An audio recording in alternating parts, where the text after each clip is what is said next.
What is this place? Soldiers like yourself. Let's do the first. You have an army inside you who will heal you instantly.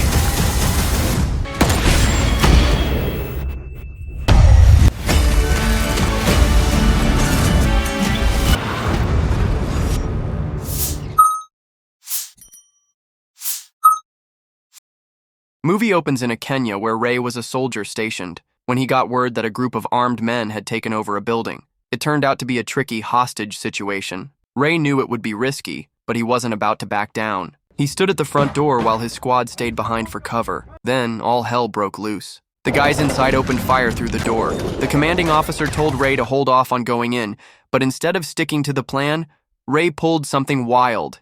He tossed in a flashbang, switched on his aimbot mode, and charged in. He took down every one of the enemies with laser accuracy, then headed upstairs to find the hostage. When he got there, the guy holding the hostage demanded a helicopter. Ray agreed, but said he needed a phone to make the call. The guy pointed one out, with a shotgun.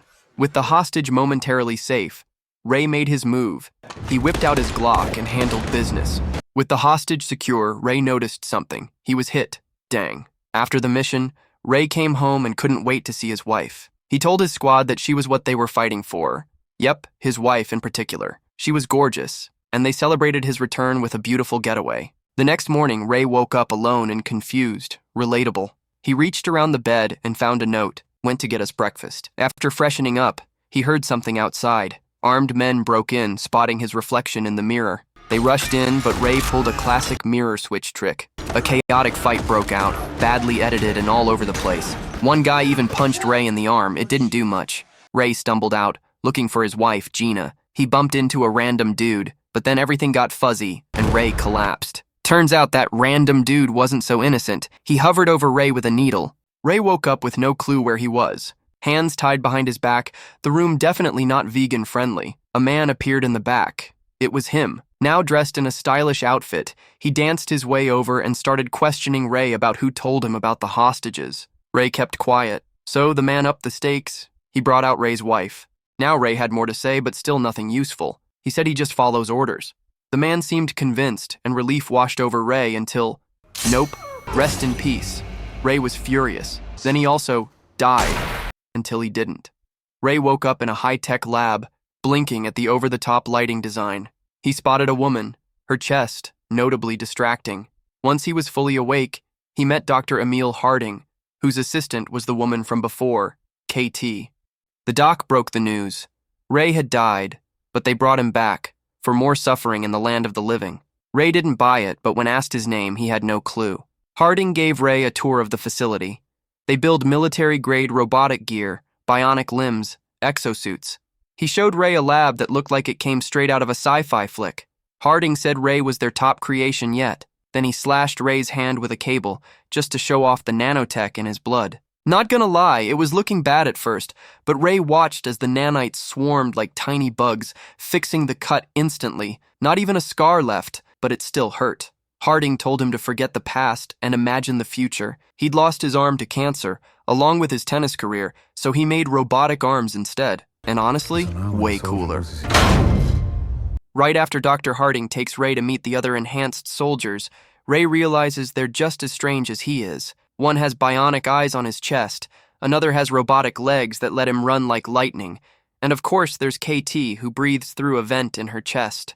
Odd flex, but okay. Instead of feeling inspired, Ray comments they're just a bunch of broken soldiers. He heads back to his room to sleep and starts having nightmares about his wife. His memories are slowly returning.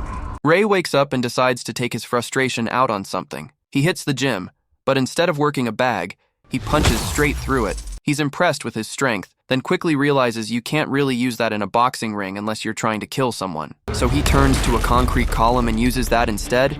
The wall starts to crack from his blows, so Ray throws in some extra combos. Not exactly safe. He finishes up with a set of curls, because, curls for the girls. Just then, KT shows up and starts swimming next to him. She puts on an underwater martial arts demo, which looks pretty slick, though not exactly useful in a fight. Later, they relax with drinks, but a low, pulsing sound fills the room. KT looks uneasily at a device on the wall. Suddenly, Ray's hit with a rush of memories. His wife, her final words. He starts repeating them out loud.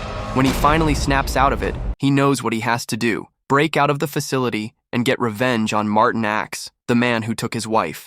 But Dr. Harding's not having it. "Your body belongs to me," he says through Ray's brain Bluetooth link. Creepy. Ray says, "Nah, I do what I want." Using his cyber-enhanced brain, he hacks Martin's location, hijacks a plane, downloads the flight manual into his head, and sets a flower-filled truck on a crash course with Martin. Because why not?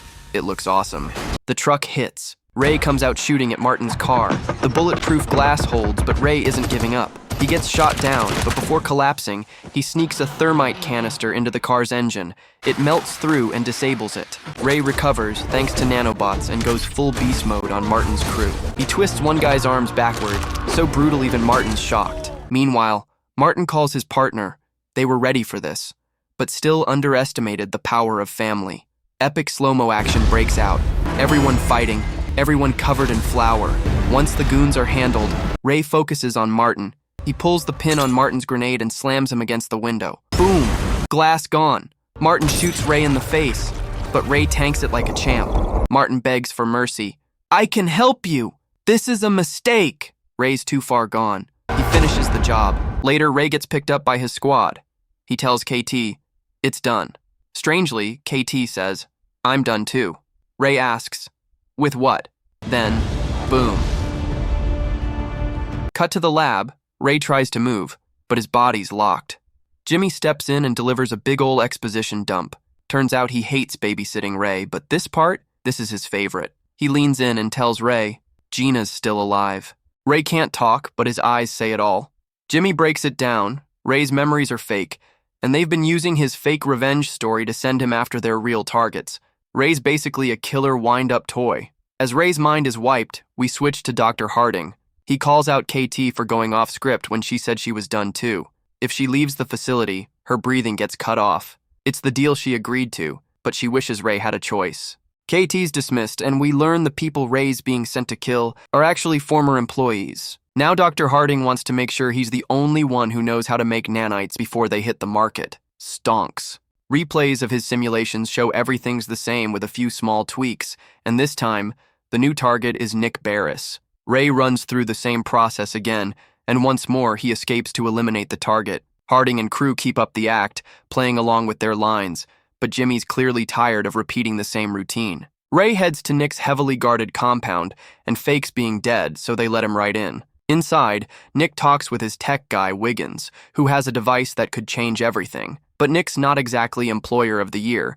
He literally kidnapped Wiggins and forces him to work for free. So Wiggins doesn't give much info about the device, which turns out to be an EMP. Ray's getting closer, but the bullets can't stop him in full God mode. Nick's waiting for the EMP to charge, but he's out of time. Ray shows up and ends him. Dr. Harding is relieved the EMP didn't go off and that his last hurdle is gone. Or is it? Boom. The EMP blasts and everything within a mile loses power. Sometime later, Wiggins zaps Ray back to life. Turns out Wiggins is on Ray's side.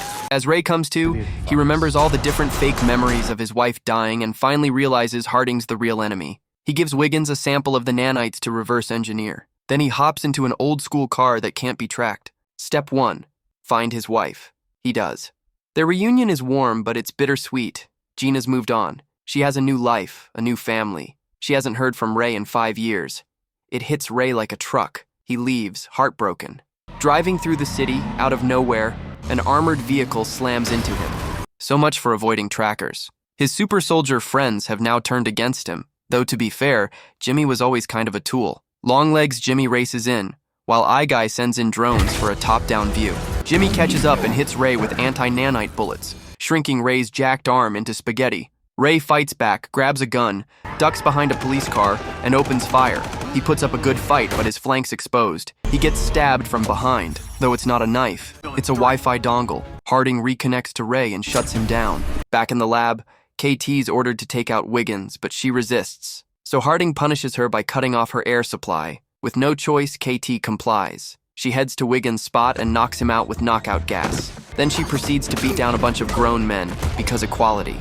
Back at the lab, Ray and Harding have a chat inside a virtual reality construct. We get a flashy 30-second VFX showcase, Looks awesome. With all Harding's enemies eliminated, the plan now is to extract Ray's nanites and sell them off. Meanwhile, KT gets back from her mission, and Jimmy's quick to rub it in that they caught Ray. She heads over to Harding and admits she couldn't capture Wiggins. Harding's fix? Reboot Ray for one last revenge job, but KT uses this window to throw a wrench in his plan. She breaks into Ray's fake memories, exposes the truth, and signals Wiggins to step in.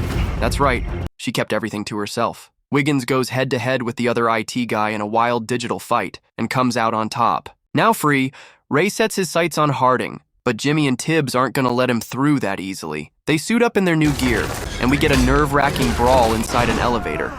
Eventually, they manage to overpower Ray. He clings to the lift, chaos breaks out, and this time it looks like Ray's going down with Tibbs.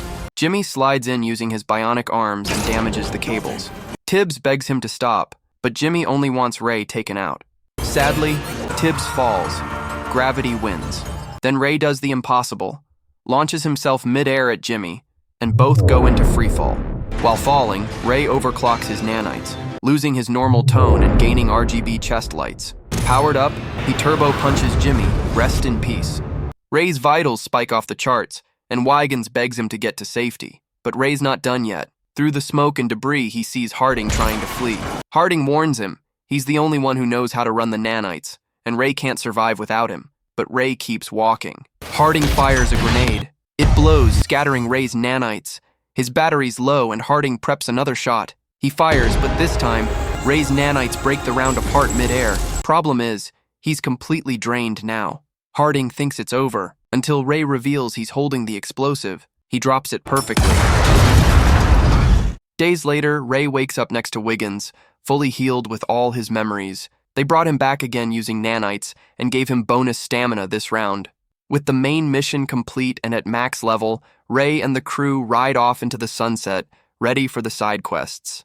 Moral of the story: even Elon Musk needs an upgrade after this. Subscribe for more videos like this, turn on notifications, and leave a like to support the channel. Thank you for watching.